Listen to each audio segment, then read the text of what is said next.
Sejam bem-vindos a mais um Acredite Se Quiser, Arquivo Fenômeno. E hoje nós vamos dar início a uma série de programas em que nós vamos abordar as várias missões espaciais feitas pela NASA, ou à Lua, ou ao espaço, ou até estações espaciais. E nós vamos chamar essa série de Missão OVNI. Para dar início a essa série, nós vamos hoje falar da Apollo 11. Não é isso, Sr. UFO Jack? Isso aí, meu nobre PH. Hoje vamos falar sobre essa missão que ainda é o maior feito da história da humanidade. E sim, ela aconteceu realmente. Teve alguns registros ufológicos interessantes aí que a gente vai comentar. Nós vamos até abordar sobre isso, que... gente, me ajuda aí. É claro que o homem foi na Lua, pô. Não, eu vou abordar isso aqui só pra falar assim, vocês não comentaram sobre as teorias. Nós vamos falar. Mas nós vamos comentar sobre isso daqui a pouquinho, logo depois da nossa vinheta.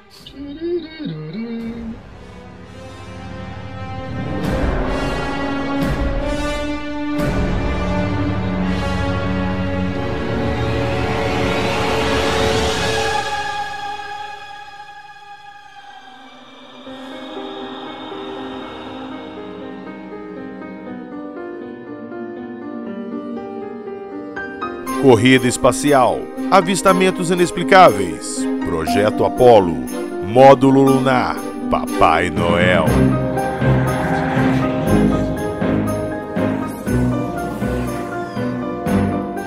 Acredite se quiser.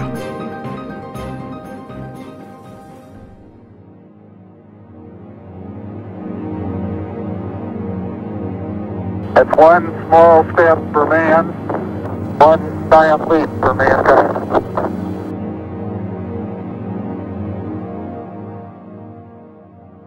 É claro que todo mundo já ouviu a frase clássica que é um pequeno passo para o homem e um grande salto para a humanidade. Mas nós vamos descobrir hoje o contexto dessa frase e coisas que não foram divulgadas também, que muita gente nem sabe que aconteceu nessa missão. Então, Sr. UFO Jack, vamos lá. Vamos começar essa história da primeira missão tripulada a descer na Lua, não é isso?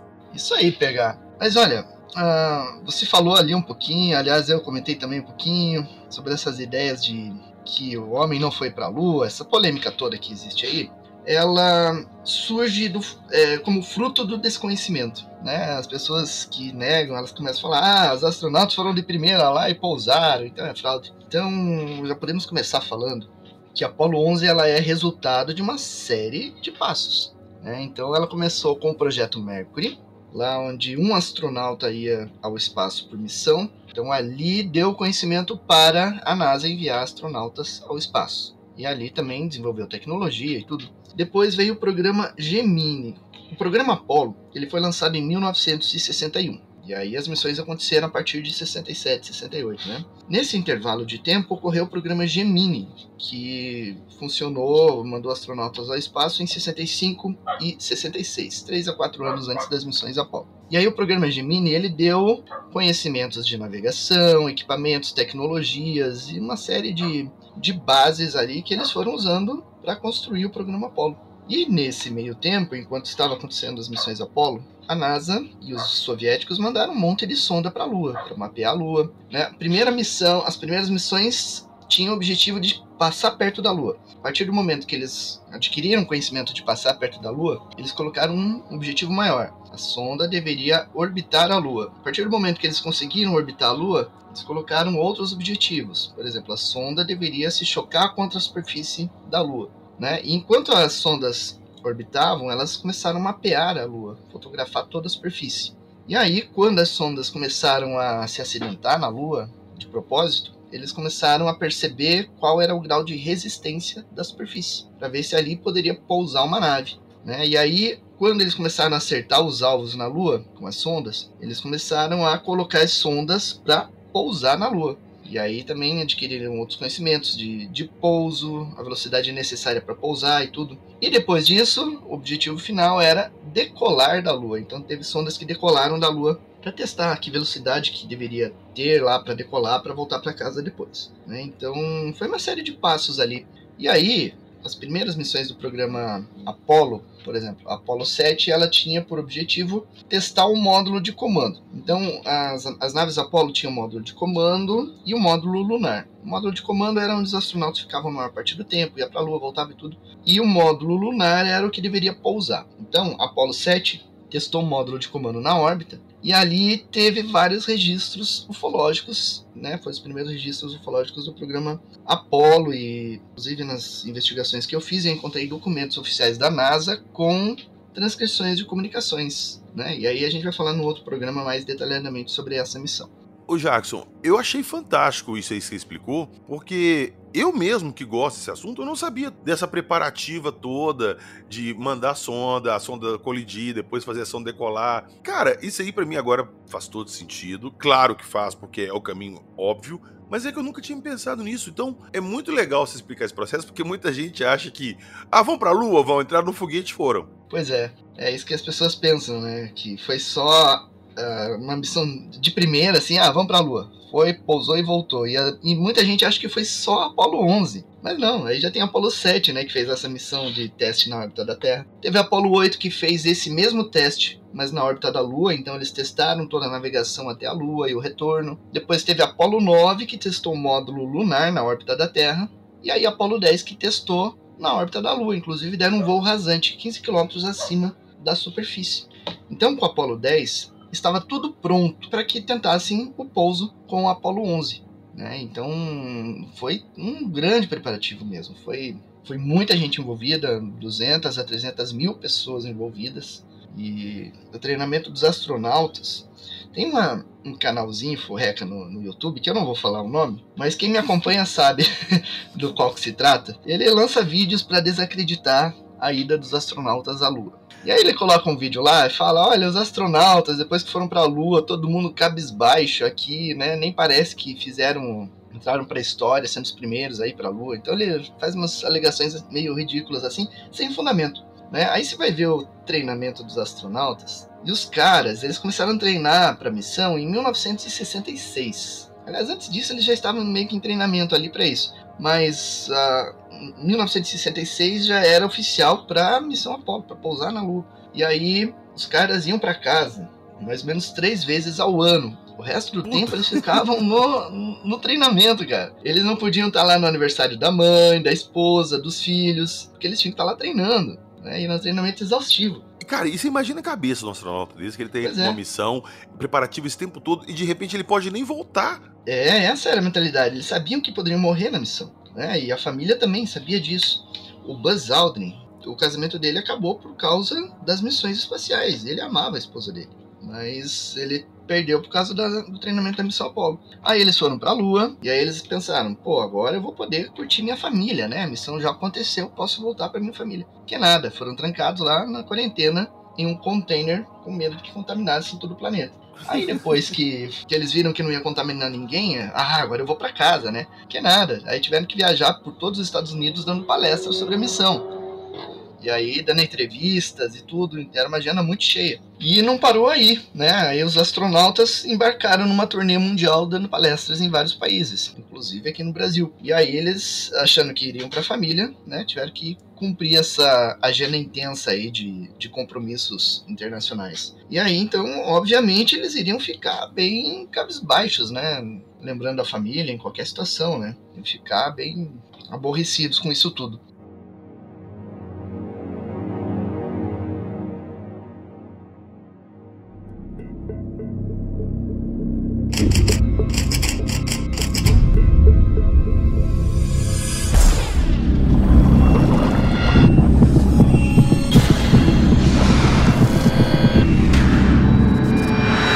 Você está ouvindo o Arquivo Fenômeno.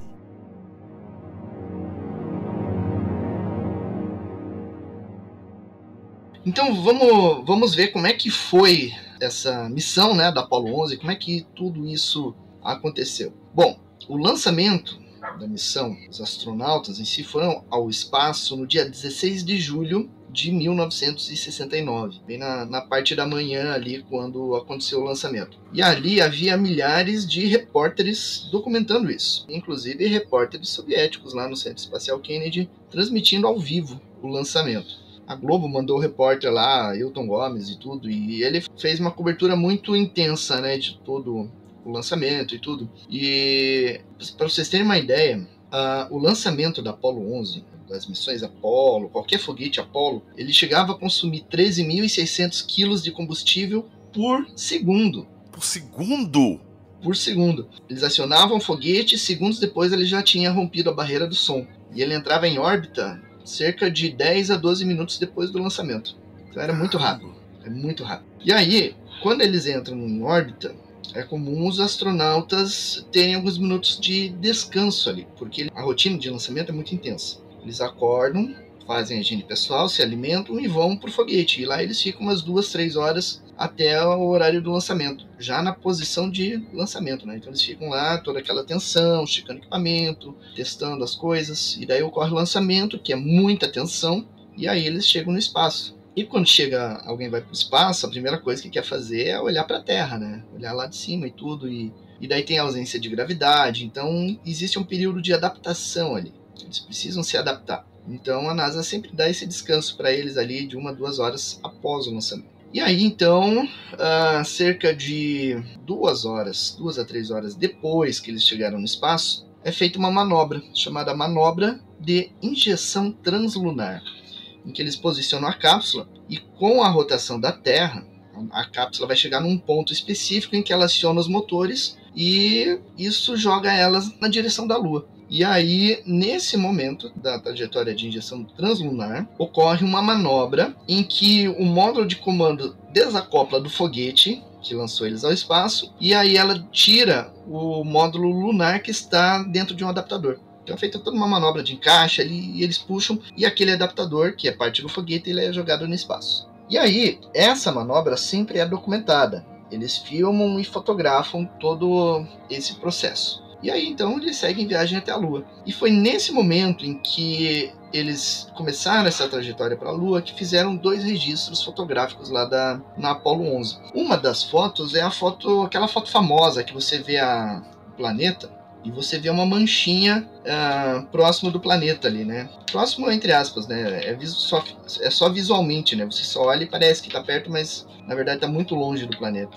Então, para quem quiser saber que foto eu estou falando, o código dela é AS11 36 53 19. Está na página da Apollo 11 lá no portal Fenômeno. Então você vê o planeta e um pouquinho à direita ali uma mancha esbranquiçada. E a NASA, ela fala que essa mancha, ela é uma fagulha de foguete. E quando a cápsula vai manobrar, ela aciona uns pequenos foguetes para dar um impulso na direção que eles querem. Só que a fagulha, ela dura alguns poucos segundos, ela não fica ali por muito tempo. É questão de segundos ali, ela já se desfaz. E a NASA diz que é uma fagulha de foguete. Só que daí eu fui olhar o cronograma da missão, o período em que a foto foi feita e tudo.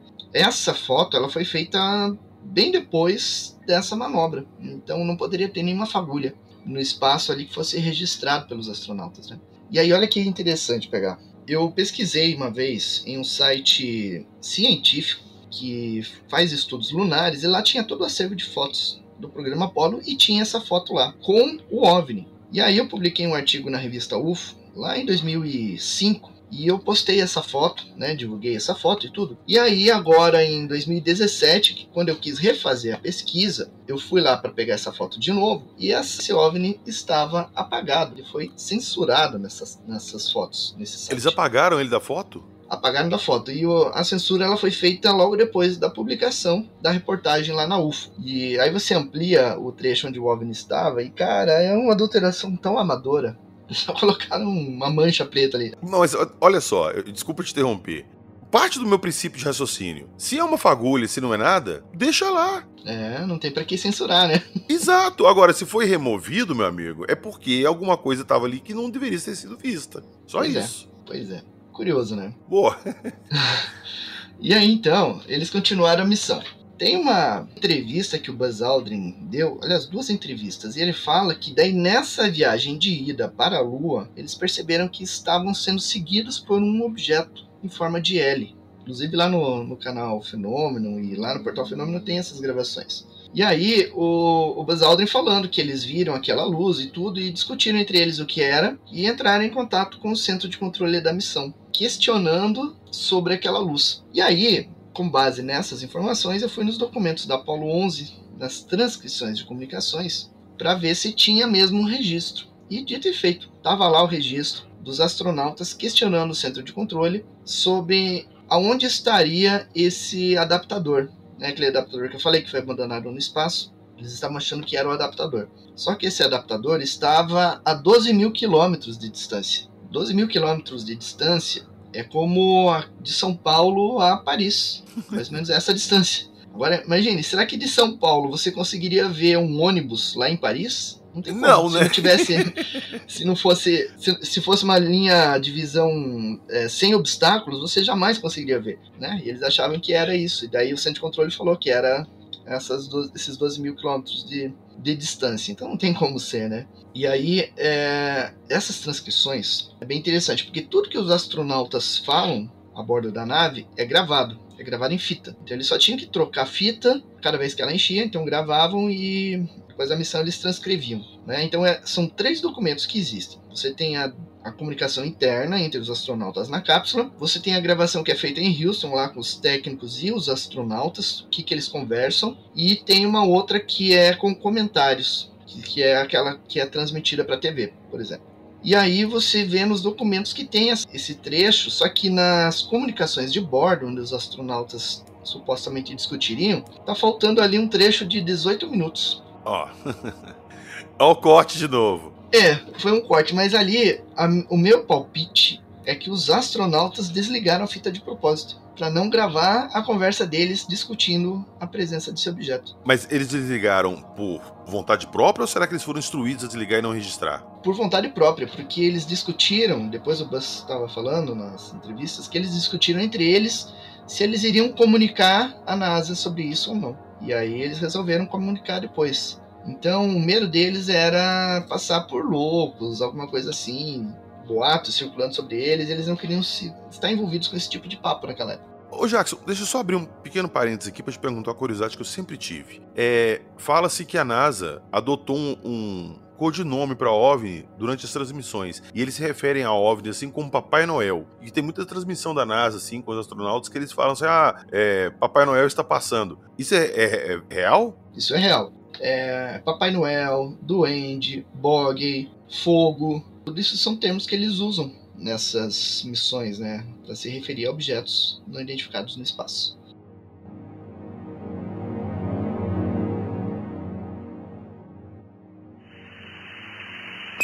Frank, you've probably already been told this, but you look great on TV today. One little homey item, though.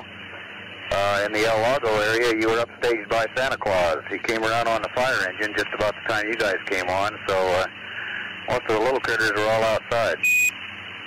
Oh, that's good. I wish we could have got that one lens working. I'd like to share the view we have here of Earth.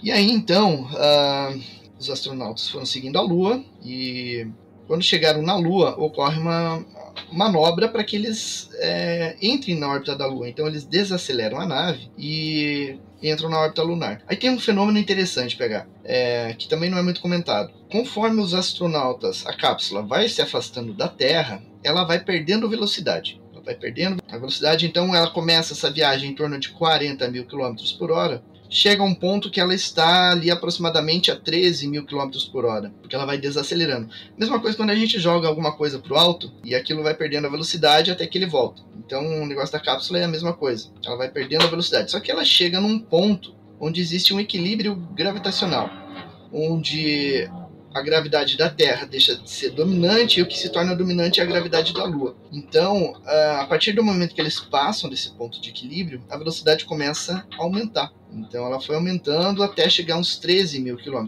por hora. Ela já estava em 13, né? Ela foi acelerando e daí eles tinham que desacelerar para chegar em torno de 5 mil km por hora. E daí eles entram na órbita da Lua.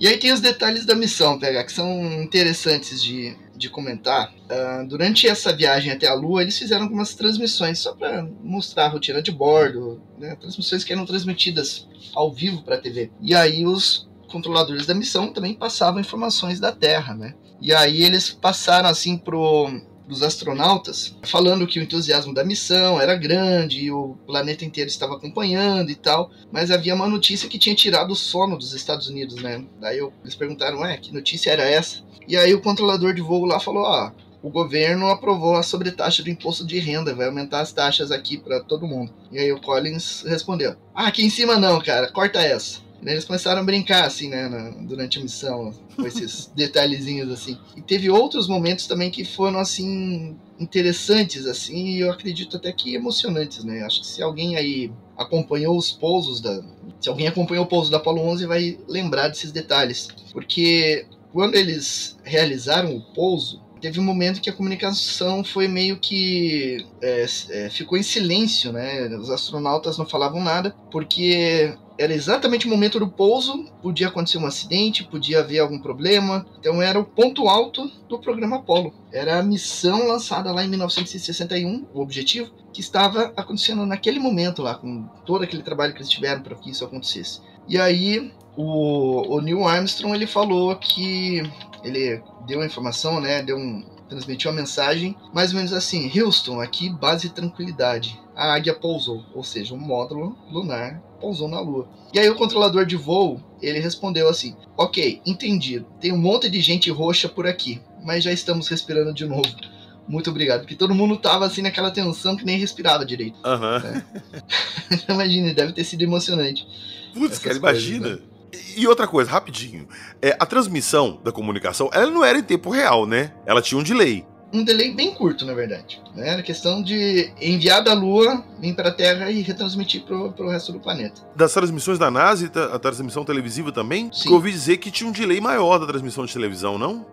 Aí entra um pouquinho da teoria de conspiração, dizendo que os astronautas teriam visto naves gigantes no local de pouso e que tinham ficado nervosos por causa disso e tudo. Não existiu essas naves gigantes no local de pouso. Isso não tem nas comunicações. Tem outros avistamentos tão interessantes quanto, mas não tem essa de naves gigantes ali. Então o pessoal diz que a NASA ela gerou um delay ali para que ela pudesse censurar essas partes. Mas, poxa, a gente vai nas transcrições e a gente vê os trechos de avistamentos que ocorreram lá, os astronautas falando, né, que estão vendo luzes, que estão vendo o objeto está à frente, atrás, do lado da nave, tudo. E aí eu fui tentar entender o que é essa gravação que eles colocam, né, que o astronauta estaria falando de naves gigantes. Aí eu percebi que existem dois tipos de vozes, a dos astronautas e vozes parecidas com dos astronautas. Então, isso indica que foi feito em estúdio. Eles pegaram trechos verdadeiros e misturaram com dublagens em estúdio. Tá. Entendeu? Pra dar a entender que havia naves gigantes lá acompanhando o pouso. E nas transcrições tem trechos mesmo que batem com o que os astronautas estão falando,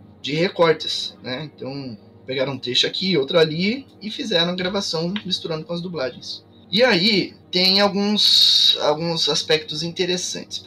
Esse pouso na Lua aconteceu em 20 de julho de 1969. E aí você vai nas fotos, a maioria das fotos, dos registros feitos pelos astronautas, foi feito na Lua, durante a caminhada espacial. Mas não eram objetos grandes, né, que nem se fala. Então, durante essa caminhada espacial, tem algumas fotos muito interessantes. Talvez a mais interessante delas seja a foto com o código AS11405938, que você encontra lá no portal Fenômeno, inclusive. Essa foto foi feita pelo Neil Armstrong. Você vê a superfície da Lua e as rochas ali, e acima da superfície você vê 3 pontos luminosos, formando um triângulo. Triângulo já é uma forma que a gente já tem visto bastante. Pois é, agora a questão é um objeto só com 3 luzes ou 3 objetos voando em formação? Né? Não tem como saber nessa foto. E aí o detalhe mais interessante é que na missão seguinte, a Apollo 12, fotografaram o mesmo tipo de padrão, o mesmo tipo de luz triangular, 3 luzes formando um triângulo.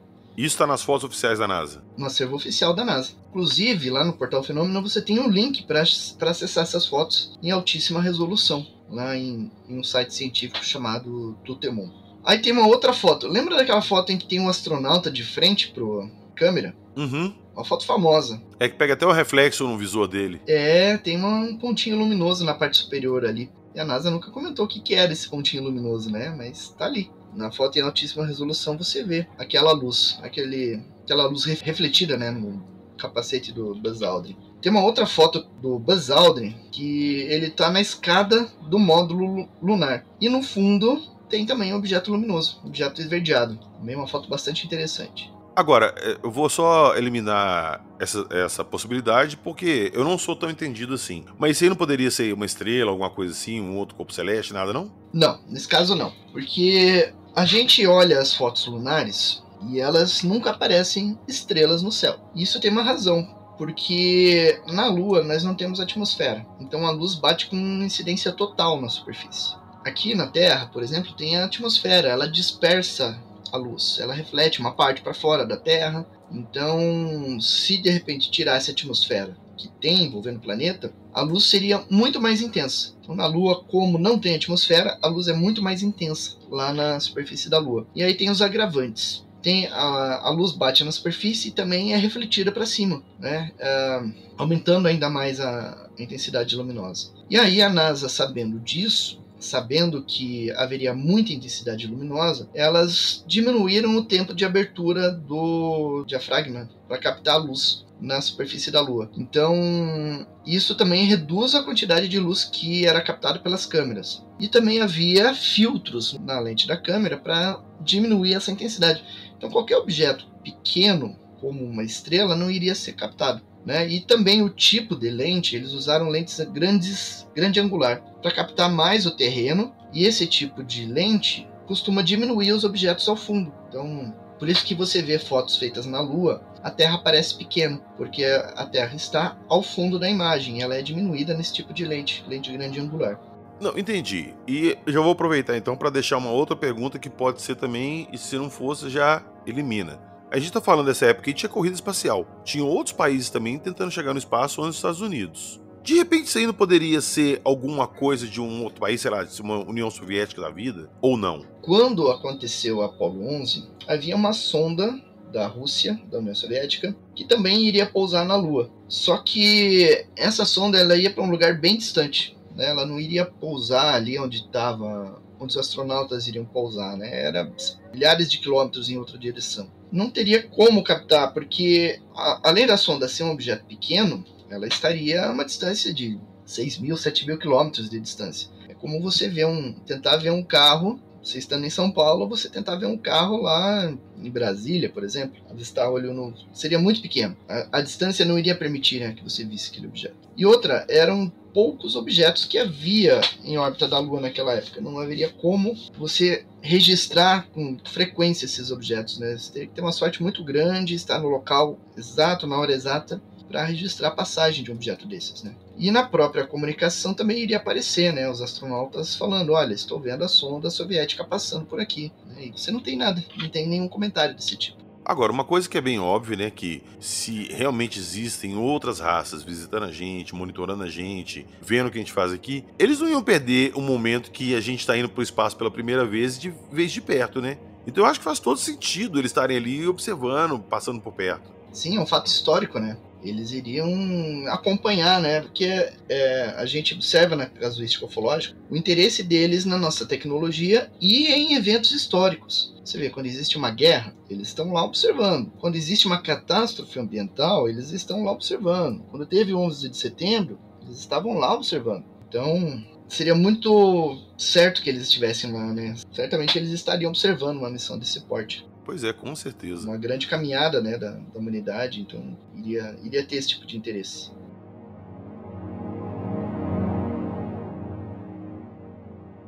Contact light. Okay, engine stop. APA at a descent. Mode control both auto. Descent engine command override off. Engine arm off. 13 is in. We copy you down, Eagle. Listen, Tranquility Base here. The Eagle has landed. Roger, Tranquility. We copy you on the ground. You got a bunch of guys about to turn blue. We're breathing again. Thanks a lot.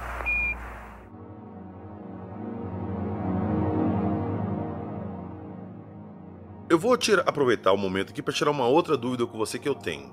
A Lua, ela orbita em volta da Terra, mas ela tem um lado fixo para a Terra, né? E um outro que a gente nunca vai ver, do ponto de vista da Terra. Sim. Já teve alguma missão que foi até esse lado oculto da Lua? E porque tem muitas histórias do lado oculto da Lua, não sei o quê. Já foi explorado isso ou não? Nunca teve uma missão lá? Ou isso aí é um assunto pra gente abordar mais pra frente? Olha, todas as missões sobrevoaram o lado oculto da Lua. Todas elas. Mas não ocorreu um pouso. Inclusive tem uma missão não, tem uma história que circula na internet chamada Apollo 20. Uma tal de Mona Lisa extraterrestre, em que uma missão chamada Apollo 20 teria pousado no lado oculto para explorar uma nave alienígena caída e resgatar o corpo de uma alienígena que estava lá. Você encontra isso na internet. Essa história é completamente mentirosa. Porque quando uma sonda, uma nave está passando pelo lado oculto, ela perde comunicação. Não tem como enviar uma transmissão do lado oculto diretamente para a Terra. Você precisa ter uma rede de satélites ao redor da Lua para fazer a comunicação e transmitir. Você transmite, por exemplo, da superfície para o satélite, que vai mandar para outro satélite, e aí manda para a Terra. E ainda hoje não tem essa rede de satélites lá que permita isso. E aí nessa história da Apollo 20, tem um belga que disse que trabalhou na NASA e foi enviado nessa missão como comandante da missão. Então ele criou a história se colocando como comandante dessa missão. Então já começa por aí uma megalomania do cara ali para se colocar como centro da história. E aí ele alega que a missão pousou nesse lado oculto e ali eles, em tempo real, eles fizeram a autópsia da alienígena no módulo lunar. Não tinha nem espaço para isso no módulo lunar, né? Então é uma história cheia de furos, mas um dos maiores é justamente esse aspecto, da impossibilidade de comunicação. Ele disse que houve a comunicação em tempo real, mas isso era impossível, e é ainda hoje. Mas teve alguma missão que foi lá no lado oculto da Lua ou não? Ah, e tem uma missão chinesa que pousou no lado oculto, né? Mas ela tem um satélite lá para transmitir a comunicação. Só que o sistema que ela usa é diferente. Ela armazena informação e quando a sonda chinesa está passando, ele envia para a sonda e quando ela está, digamos assim, sai do lado oculto, aí ela transmite para a Terra, né? Mas não é em tempo real, né? É tudo informação enviada que depois é enviada para outro lugar, depois para outro, conforme as condições. Então não é em tempo real. Essa missão da China que foi lá é de quando? É recente? 2017, se eu não me engano. Ué, é recente. É uma missão recente. E não custa nada perguntar, eles acharam alguma coisa lá ou não? Não. Teve uma foto que surgiu na internet de uma misteriosa caixa que estava na superfície e que eles achavam que era algo alienígena. Depois mandaram um rover para lá e descobriram que não era nada, que era apenas uma rocha. Isso foi uma história recente, acho que 2017. Peraí que eu estou abrindo aqui para confirmar a data certa. Foi em 2018 que ela foi lançada. Bem recente.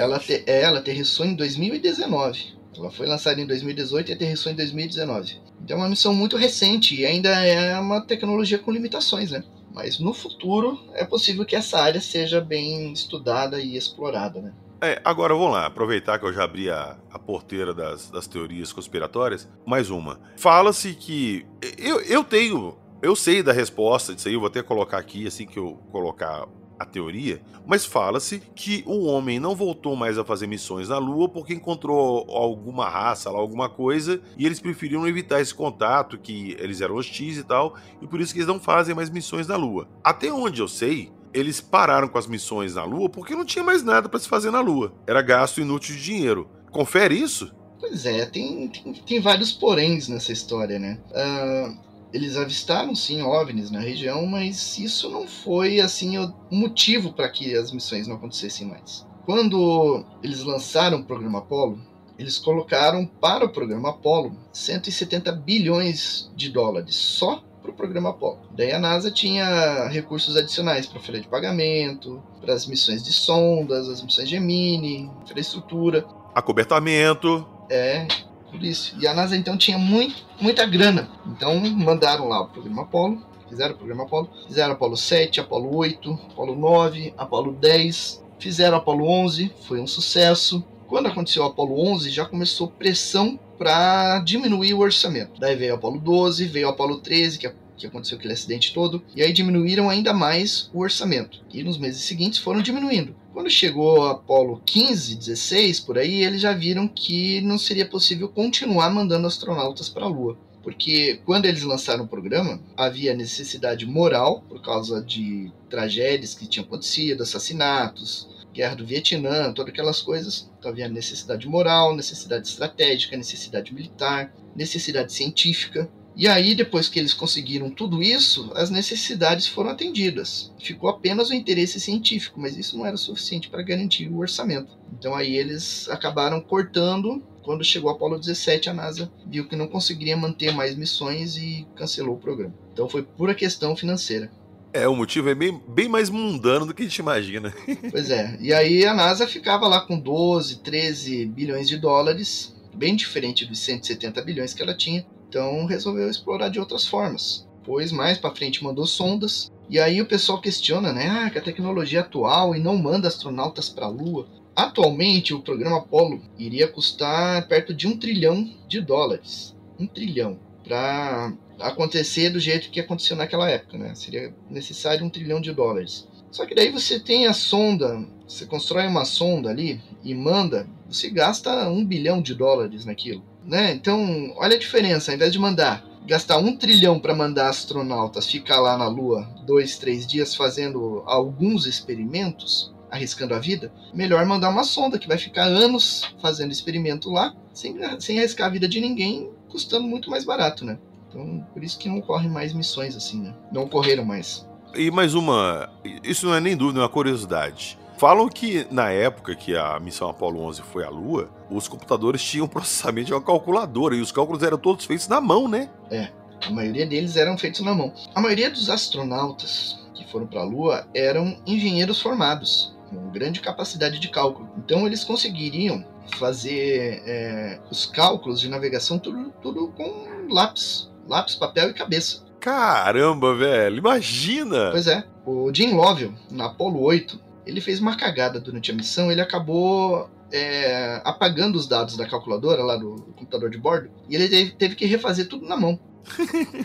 Ele recriou o banco de dados do espaço? Ele recriou. E os cálculos dele foram tão precisos que só precisou fazer um ajuste de curso depois na trajetória de voo de volta. Então, os caras eram muito bons de cálculo. Só que os cálculos, na verdade, não seria nem necessário fazer isso na Lua, na missão, porque os cálculos eram feitos em terra e depois enviados para a nave pelo sistema de telemetria. Então, na verdade, você não precisa ter um grande computador a bordo, né? Basta ter um astronauta capacitado e o sistema de telemetria funcionando. Isso já basta para que a missão ocorra. Agora, se for parar pra pensar no pioneirismo dos caras e da coragem que eles tiveram de ir pra lá, pô, cara, admirável, né?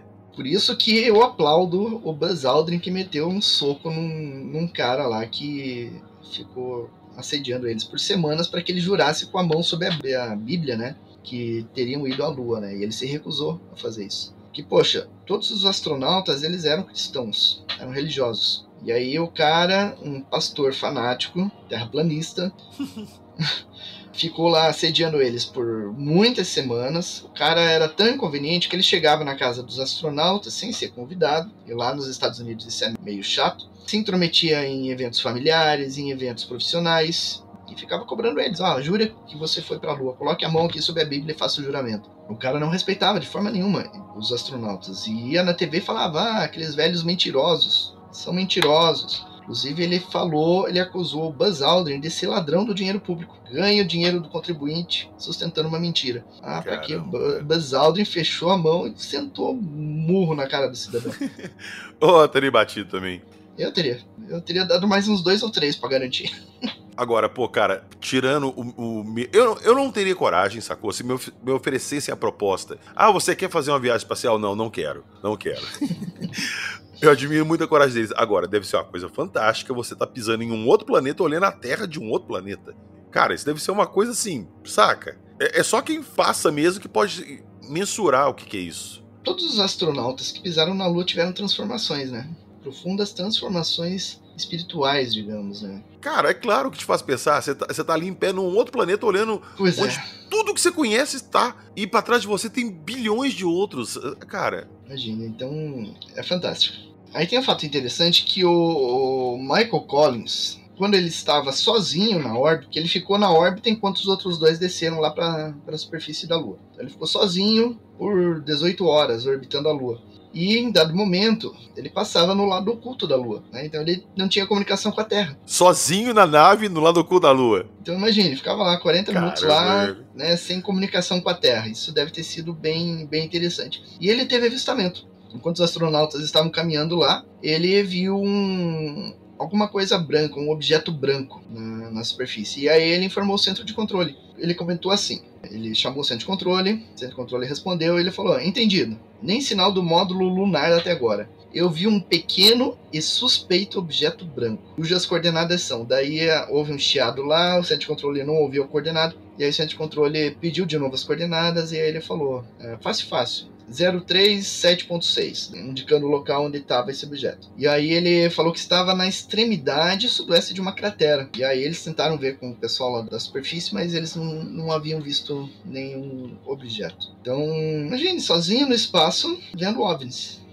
Cara, você tá sozinho numa cápsula orbitando no lado oculto da Lua, que nem a Terra mais pra te dar aquela paz, tipo, minha Terra tá ali. Você tem, sozinho, sem comunicação. Cara, quanto tempo durava essa passagem pelo lado oculto da Lua? Em torno de 30 a 40 minutos. Não era tanto tempo assim pra ficar. Mesmo assim, né? Não é tanto tempo porque eu tô falando aqui sentado em casa, tranquilo, imagina lá. Se desse qualquer problema ali, né, não tinha como avisar ninguém, né? Já era. E a gente fica pensando agora que estão pensando em missão tripulada pra Marte, cara. Você tem que ser muito corajoso, velho. Poxa, se você tá num avião experimental, um carro, sei lá, alguma coisa aqui na Terra, deu merda, você tá na Terra, ou então no ar, sei lá. Você ainda tem a chance de abrir um paraquedas, alguma coisa e... Se der merda lá em Marte, você tá em Marte, cara. Sim, não tem como, né? Então, não tem. Quem for pra lá vai ter que se virar sozinho, né? Putz, cara, eu não teria coragem, não. Eu admiro quem tem, eu não teria. Sério mesmo. A minha única aflição seria, por exemplo, você está naquele traje espacial e de repente começa a coçar o pé. Coça as costas ali, você não tem como coçar, cara. Acho que eu ficaria agoniado numa situação dessa. Aqui, eu falei que eu não toparia nem fudendo ir pro espaço. Você toparia? Você encararia uma dessa? Cara, pra Marte eu não sei. Pra Lua também não sei. É que depende, né, cara? É que às vezes eu tenho um pouco de claustrofobia, dependendo da situação. Eu não sei como é que eu ficaria numa nave, assim.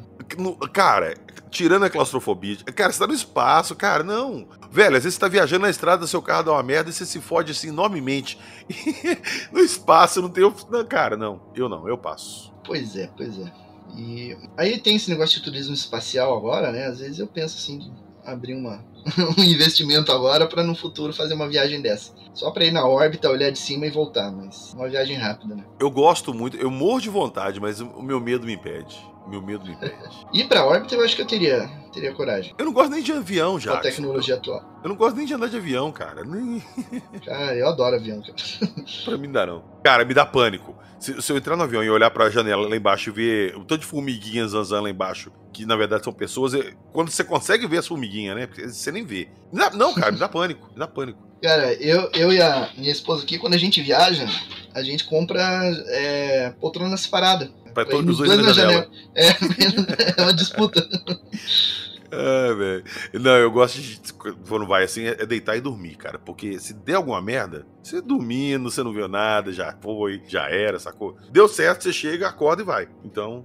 Mas eu gosto de manhã, de tarde, de noite, de madrugada, qualquer horário eu gosto de voar e não tenho problema com o avião. Talvez não tivesse problema com o voo espacial em si, mas talvez com o traje, assim, né, que você... fica aquele, talvez abafado, apertado, alguma coisa assim, talvez tivesse algum problema com isso, não sei. Você tá dentro de um traje abafado num lugar minúsculo. No espaço. Seria um problema. Uhum. Pois é, enfim. E tem mais um detalhezinho da missão, das missões espaciais que foram à Lua, que...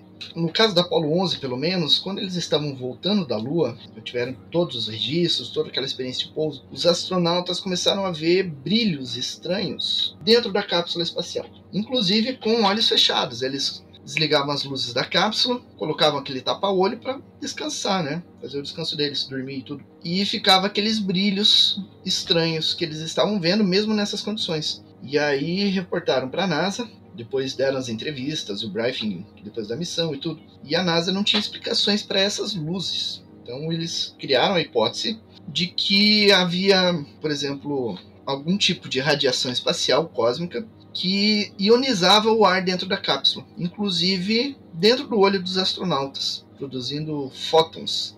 E aí nas missões seguintes, na Apollo 12, 13, 14 até a 17, os astronautas relatavam isso nessas missões. E aí a NASA foi programando experimentos. E aí foi bem interessante, porque daí eles meio que encontraram indícios de que seria mesmo algum tipo de radiação, mas ainda assim é algo meio desconhecido esse tipo de fenômeno que os astronautas experimentaram nesses voos espaciais. Mas é interessante, né? Você está voando, de olho fechado, com um tapa-olho e vendo essas coisas acontecendo. Esse brilho no olho, assim. Deve ser legal.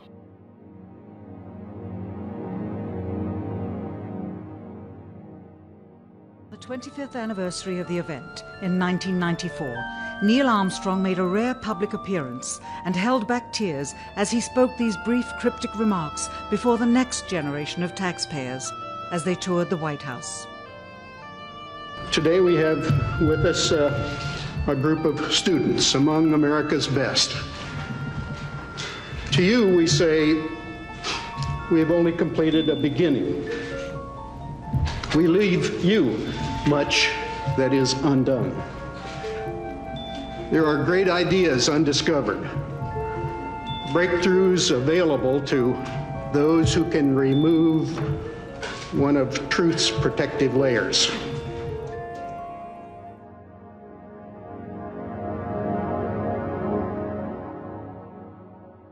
Pra gente encerrar, eu vou levantar mais uma hipótese aqui, daquelas bem bacanas. Pô, a gente tá falando da NASA, né? Americana. E se os casos de queda ufológica de Roswell, entre outros, são reais, você acha que a NASA já sabia da existência desse tipo de coisa e tal? E algumas coisas eles se prepararam pra preparar os astronautas nesse sentido? Ó, vocês podem ver algumas coisas. O que você acha? Sim, foi preparado. Inclusive, eles adotaram códigos, né? Depois das missões Mercury, eles já colocaram a adoção desses códigos. Pai Noel, Bog, Duende, Fogo, para que os astronautas se referissem a esses fenômenos que eles estavam observando. Então, já foi então preparado para isso, né? E é interessante pegar que eu não comentei aqui ainda, mas eu tô lançando um vídeo da Apollo 11. E aí eu fiz uma nova investigação, desta vez com acesso às filmagens, que eu não tinha nas outras investigações, inclusive na produção do livro. Eu só tive acesso ao acervo de fotos. Mas agora eu tive acesso ao acervo de vídeos da missão. Todas as filmagens que eles fizeram. E encontrei uma filmagem lá em que você vê um objeto aparentemente esférico, sólido, e que foi visto pelos astronautas. Então eles filmaram aquele objeto, eles deram um zoom naquele objeto e filmaram o que eles estavam vendo. Então isso já indica que houve digamos assim, um preparo, uma instrução de como eles deveriam fazer. Porque quando a gente vê um OVNI, por exemplo, a gente adota uma série de ações, né? A gente começa a filmar, a gente dá zoom no máximo, e aí acaba desfocando. Ali não, você vê que os astronautas foram muito habilidosos no registro. Eles viram aquilo e fizeram o registro dessa filmagem, que é inédita ainda. Não tem essa filmagem no meio ufológico. Tô colocando agora. Inclusive, se você quiser ver essa filmagem, vá lá no vídeo da Apollo 11, lá no canal Fenômeno, que você vai ver essa filmagem na íntegra, inclusive com a tarja de identificação da NASA. Então você vê que existe uma preparação, já existia o conhecimento de que esses registros iriam acontecer, né? Sim, deve ter tido um protocolo anterior para eles de como se portar nessa situação. Agora, ô Jackson, olha só, a NASA nunca admitiu qualquer evidência de qualquer coisa lá fora. Eles sempre falaram que nunca encontraram nada. Tem esses vídeos aí que tem essas coisas aí que são inexplicáveis e algumas eles até removeram. Por quê? Eu não sei. E mais recente agora, eles me criam um departamento para estudar os OVNIs, conhecer melhor esse fenômeno. E eles estão alegando que eles estão começando do zero agora, que eles vão ver se acha alguma coisa? Estranho, né? É muito incoerente isso, cara. Bem incoerente. Não, demais. Talvez, então, eles admitam as coisas daqui pra frente e não queiram falar do passado, né? Talvez seja essa postura deles, né? Cara, mas isso é uma coisa meio que não faz sentido pra mim, porque se amanhã, vamos supor que amanhã eles admitam que existe sim, mostram um vídeo, alguma coisa e tal, vai entrar o questionamento das missões anteriores, eles vão falar o que a gente não sabia o que era. Pô, então tinha alguma coisa lá, por que vocês nunca admitiram? Entendeu? Então eu acho que meio que isso é uma armadilha pra eles mesmos, eu não consigo entender isso. Pois é, eu concordo contigo. As políticas que eles adotam é meio sem noção, né? Sei lá, eles não têm muito acerto nas decisões deles sobre o tema, né? Eu sempre parei de pensar nisso, Jackson, que tem muito caso ufológico que as pessoas entram, sei lá, contra o governo ali porque alegam que aquilo ali o governo sabia ou era uma coisa do governo, de engenharia, enfim. E o governo sempre nega, não, não tem nada a ver com isso e tal. Se provar que o fenômeno é real e que o governo teve envolvido em vários casos, como é que fica essa questão? Pois é. Pois é, ué. Bom, enfim, isso aí de repente é papo pra gente discutir num outro episódio.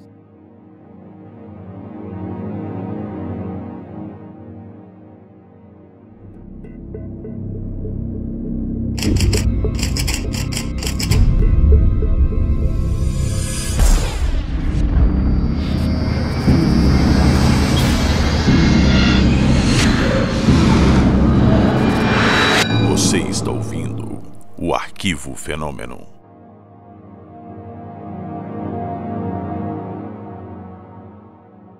Como eu falei no início do episódio, esse aqui é o primeiro de uma série. Nós vamos falar das várias missões espaciais que tiveram, dessas curiosidades, desses supostos registros ufológicos que foram registrados nessas missões.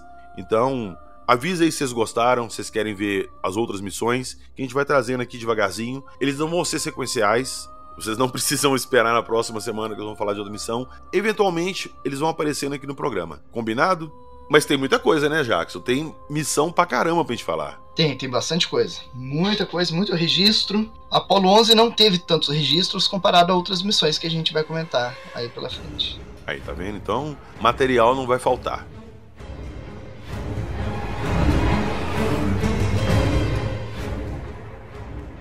E lembrando a todos vocês, eu sempre falo, mas nunca é demais reforçar. Tudo que a gente falou aqui hoje, vocês querem ver as fotos, o vídeo, tudo isso que o Jacques citou, corram lá na descrição do episódio. Eu vou deixar todos os links lá pro Portal Fenômeno para vocês poderem ver isso, tá ok? Tirem suas próprias conclusões, teorizem. O que será que os astronautas viram?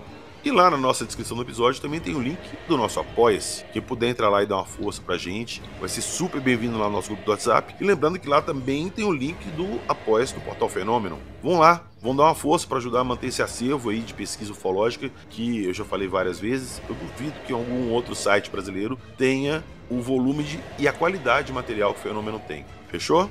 Então é isso. Nos vemos na próxima semana com mais casos ufológicos. Acredite, se quiser.